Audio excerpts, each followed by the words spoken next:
Let's stay on politics, talk a bit about the new Biden administration that will be, again, formalized just in about a couple hours here. For more on that, we bring in David Litt. He's a former senior speechwriter, for President Obama and the author of the new book, Democracy in One Book or Less. David, great to speak with you this morning. So let's just begin, I guess, by in your view, the number one task of the Biden administration as they get settled here, certainly getting the pandemic under control, but there seems to be optimism that they can maybe set a new tone for how normal Americans think about politics. Is that too big of an ask maybe for any one administration? Is that really what we should be thinking about here as the Biden administration gets settled? Well, I would say the challenge that they have is to remind Americans and also our international partners around the world that America hasn't changed. Over the last 4 years, a majority of Americans throughout the Trump presidency, including, by the way, a lot of Trump voters, looked at the way that Donald Trump spoke. They looked at the way he tweeted. And even the people who liked Donald Trump said, this doesn't seem right at all. We'd rather he act a little bit more responsibly. That was certainly true for people who voted for soon-to-be President Biden. So I think what we're going to see is a president giving a presidential speech, which normally would not be remarkable at all. But in this case, it's a clear sign and a clear message that says the last 4 years were not the new normal. They were strange. They were in many ways terrible. But we're continuing on the course that started at the beginning of this country's founding and has always made us a better union, a more perfect union, and all of those other great ideas that find their way into presidential speeches. Let's talk a little bit about the sausage making, so to speak, of a presidential speech like this, an inauguration speech like this, since you have so much insight into it. I think it was Politico that wrote a little bit about Biden's process and that it is not an easy process for the speechwriters who work for him. So talk to me about how does this tend to go when a speech of this importance is being written? What is the process like? Well, the process for every principal is different, and every speechwriter and every principal have their own relationship.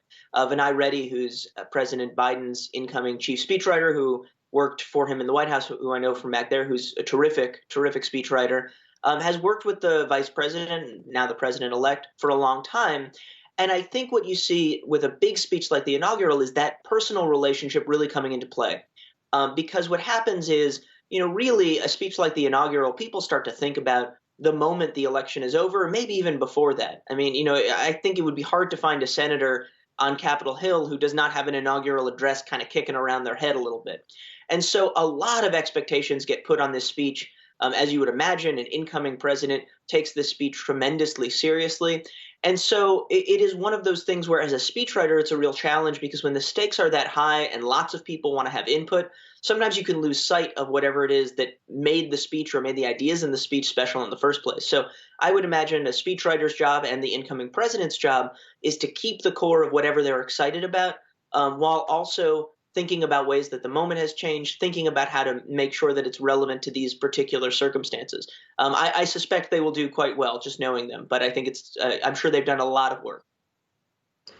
David, you and I are basically the same age, and I'm curious what you think of Biden as kind of an Obama redo, an Obama 2.0 of sorts, because our political lives were the energy of Obama being elected the first time, the second time, and then the strangeness that just followed for the last 4 years. And as you talk to fellow Obama alums and folks, is there a sense that, okay, we know what we could have done better or how we should approach, issue X? Is this maybe the way some folks are thinking about the Biden administration here?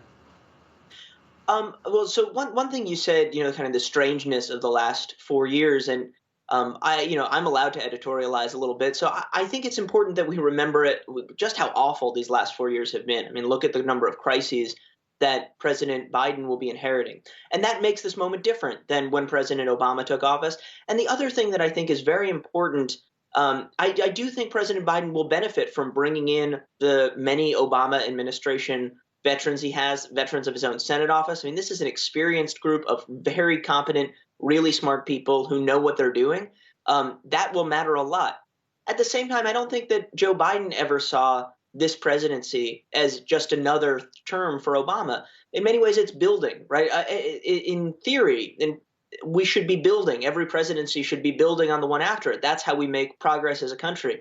And if you look at Joe Biden's policy agenda, it's by far the most progressive of any president, and that includes more so than Barack Obama. If you look at his staff, it is more diverse than that of any president, including President Obama. And then obviously, if you look at the at the inaugural ceremony we're about to watch, we're going to see the first woman of color sworn in as vice president, which is another sign, again, that we are not just picking up where we left off, we're moving forward. So as you can tell, I'm excited, but I think there's lots of reasons just looking at it to be excited that this is both going to have some of what we liked about President Obama's 2 terms, but also build on it. David, you've recently helped to write a lot of op-eds and speeches for Fortune 100 executives. How do you imagine the tone amongst the biggest leaders in corporate America? How do you think that tone will change given the change in the White House, whether it's how executives communicate with shareholders or their own employees inside the company? Well, I think that to a large extent, many executives just want to not have to think about politics at all. And I hope that the last 4 years was a reminder that that doesn't really work that way. I mean, if you run a business, you should not be thinking about politics first, second, and third.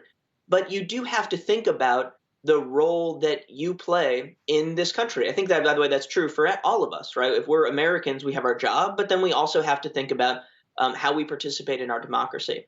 So something that encouraged me over the last few weeks is to see the number of companies step up and say, we may have these views on whatever policy issues, but when it comes to the bedrock of our democracy, fair and free elections, a peaceful transfer of power, it's bad for business to start to lose our democracy. We're going to take a stand not for any party, but for democracy itself. I think the temptation among CEOs, especially big companies, might be to say, okay, well, let's just go back to normal. I hope that they won't do that. I hope that they continue to say, a lot of the challenges, both the pandemic, but also the threats to democracy, the corruption that we saw during the Trump years, these aren't going away just because we have a new president. We need to figure out how to rebuild our institutions and our systems. And if we don't, that won't just be bad for America, that will be bad for business. And I think CEOs should recognize that sooner rather than later.